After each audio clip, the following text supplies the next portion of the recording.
with name, school, and a brief message. Just send it again to class of2020@kuam.com, and we'll have it featured on Wednesdays and Fridays throughout the month of May and June. Right, 9 o'clock. Okay, so, we had talked yesterday, it was in the news about recovered COVID-19 patients who are testing positive now for coronavirus. So we wanted to bring Dr. Janna Manglona onto the show of Public Health. Good morning, Doc. Good morning. Good morning. Thanks for coming onto the show. First time on here. I guess, how are you doing? We'll start there. I'm fine, thank you. So, I hope you're all well. Yeah, we are. And I guess just the people have questions about the science of COVID-19 recovery. And so we had got the news yesterday that I think it was 5 or 6 recovered COVID-19 patients are now have now tested positive for COVID-19. Can you just kind of go into the weeds and explain the science and how this is possible? Yes, and I'm going to have to try to let me know if I need to modify it a little bit for a greater understanding. But let's go to the testing. The testing is very, very accurate. It's a PCR test, big process, complicated process. It's a test we also use for tuberculosis. And what we know, how does it work? What does it look for? The test itself is fine, but you have to know what it's looking for. And when the virus attacks the cell, or when our immune system attacks the virus, when it attacks the cell, it attacks the outside of the cell and doesn't burrow deep into the center, which is a good thing.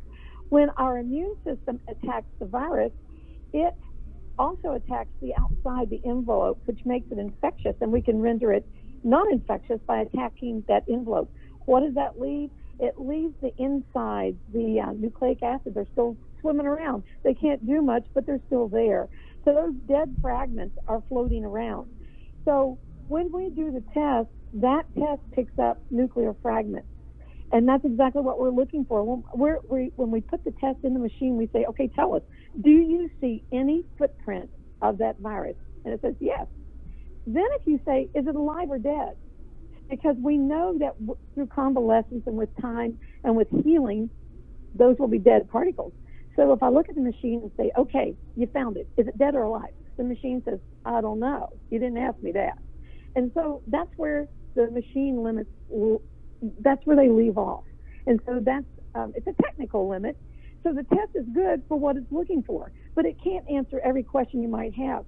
So what we find in TB and what we find in the virus so far, and again, it's rapidly evolving, and this is what we know today. And based on some recent, like a few days ago, studies in South Korea, they had 263 patients who did the very same thing. They tested them. They said, okay, you're virus free. And then they retested, and don't you know, the test lit up again. What they're finding is those little crappy things flitting around that are dead are still being picked up by the machine even 1 to 2 months later. We see this with tuberculosis every day in our lab because we run the same test on our tuberculosis. So how do we know if it's dead or alive? Well, with TB, if I'm treating you for 2 months, I know that you're looking at 6 to 9 months of treatment anyway. So I send it to Hawaii and say, hey, here's the swab, here's the sputum. Tell me what you got. See if anything grows, because I need to know if it's alive or dead. And they try to grow it out. If it doesn't grow out, we know it's dead bacteria. And that's almost 100% of the cases. And it's just good to know. Yeah. Well, so are they contagious, I guess, Dr. Manglona is the question. So there's been no evidence. Okay, that's the other thing. So the test does pick it up, but it may be dead. Next thing, is it infectious? There's been no evidence to date on the South Korean studies that show that those particles are infectious at all. And in Guam, we have seen the same thing. We haven't seen anyone get infected on someone who tested twice. And another question is, are we relapsing? Well, a relapse would imply that it gets into the nucleus and causes a chronic infection. It can't get in there. It doesn't have the capacity to do that. And then are they reinfected? Well, that would imply that it's mutating. And although it has mutated slightly, just little snippets, not enough to reinfect the patient. So there have been no evidence of infectivity, reinfections, relapse, or a recurrent infection of any kind. So that's where we are today. Okay. What can you tell us about the use of the VTM and the performance of the Abbott testing? Because I know there was a national report that came out and said that it would lend itself to false negatives. Are we still using the VTM with the Abbott, and how do you respond to those reports? Okay, the Abbott ID now just rolled out not too long ago.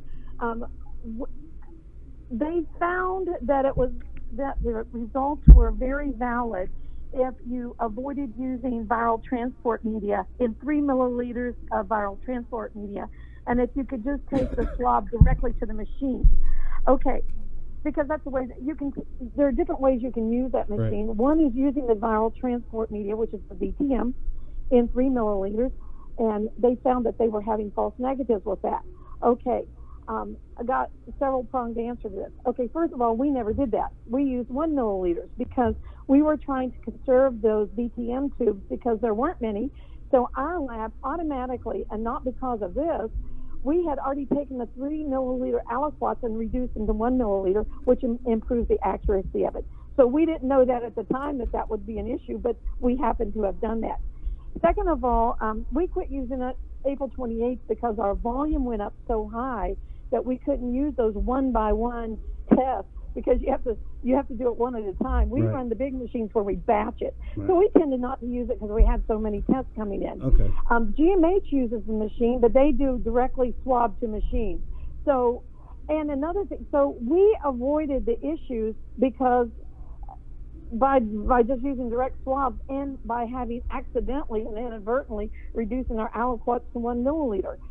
Now, having said that, too, I stood and watched the test being validated, and we did take out, because we had only used the 1 milliliter tube from the beginning trying to conserve, I watched them test 10 to 15 samples back to back, and we were 100% in sync.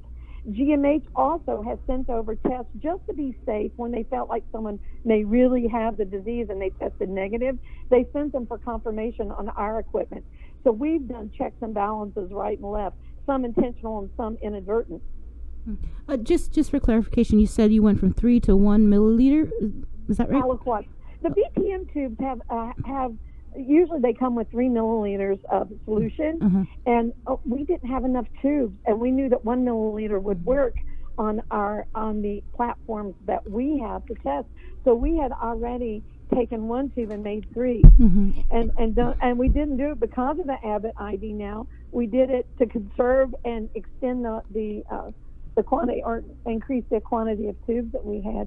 So we had already reduced it down to 1. Right. And did Abbott, I guess the company that produces the VTMs, did they say that that was okay? The VTMs. They don't produce the VTMs. Okay, well, that's a different company. Okay, well, reducing it to conserve, right? Did anybody say or vet this and say, okay, that's okay. It's okay to do that.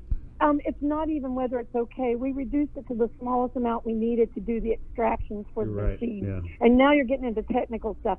And I'll just blurt it out. We do extractions and then we run panel kits. If we have enough to extract it, then we go down to that limit. We don't drop below 1 because we want to extract all we can from that sample.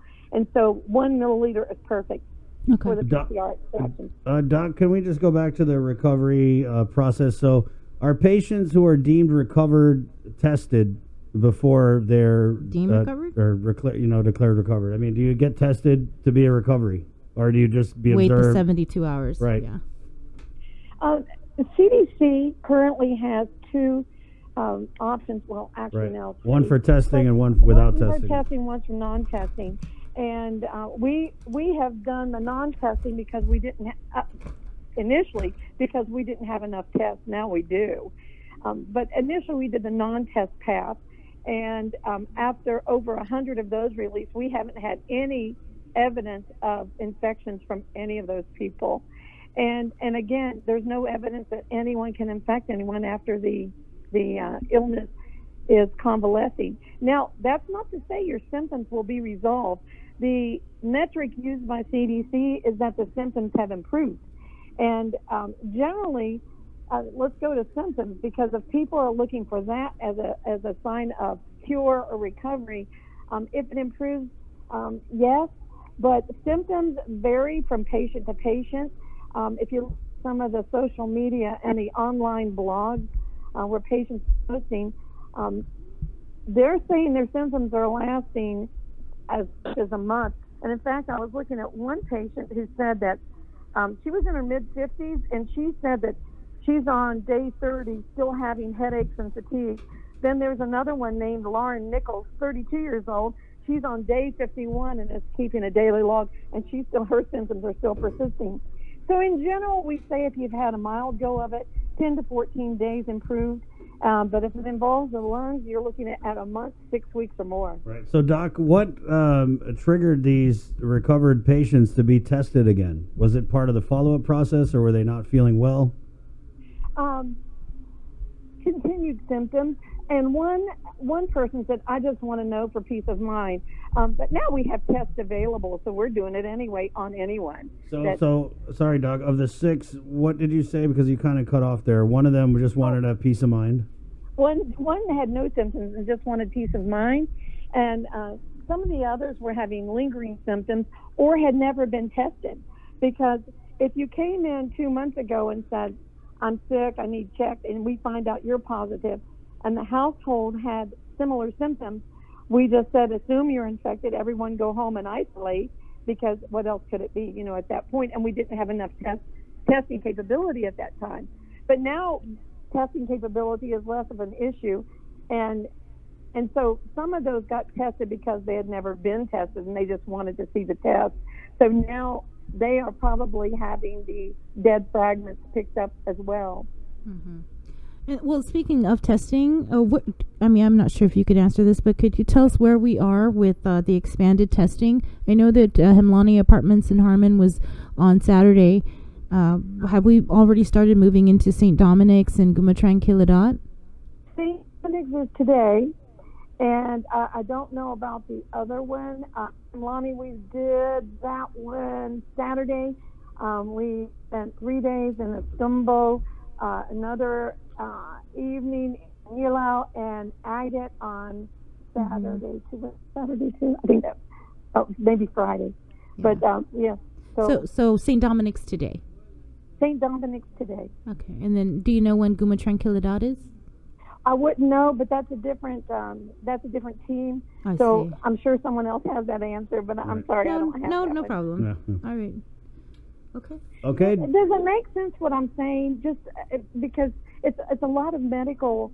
No, I get it. There's leftovers in the people, leftover virus in the people that's not active. It's like crumbs and stuff, and it's not contagious. Right. There's no evidence. Again, there are a lot of unknowns, but what they do know, because this is a brand new virus, what they do know is we're following South Korea, and they just published this on Sunday, and they said, guess what? We had 263 with the same thing, and no evidence of reinfection, no evidence of relapse, no evidence of infectivity. And, and I know the community is probably scratching their head going, gosh, why does this change every day? If you tell me that you have strep throat, I can lay down a treatment plan for you right now. A to B, this is what's going to happen. With this being a new virus and as CDC says, rapidly evolving, someone came in and handed us an illness in January and said, not going to tell you where you're going, but every day I'm going to tell you, do this, do that. And then tomorrow I might even change that plan based on what we found the day before. Mm-hmm. And where we're going to end up, can't even tell you that either. We're trying to forge a path through the jungle and trying to keep everyone safe. And so you're going to have some people call in and go, okay, if there's no evidence of infectivity, why did you put me back in isolation for 14 days? Which we did.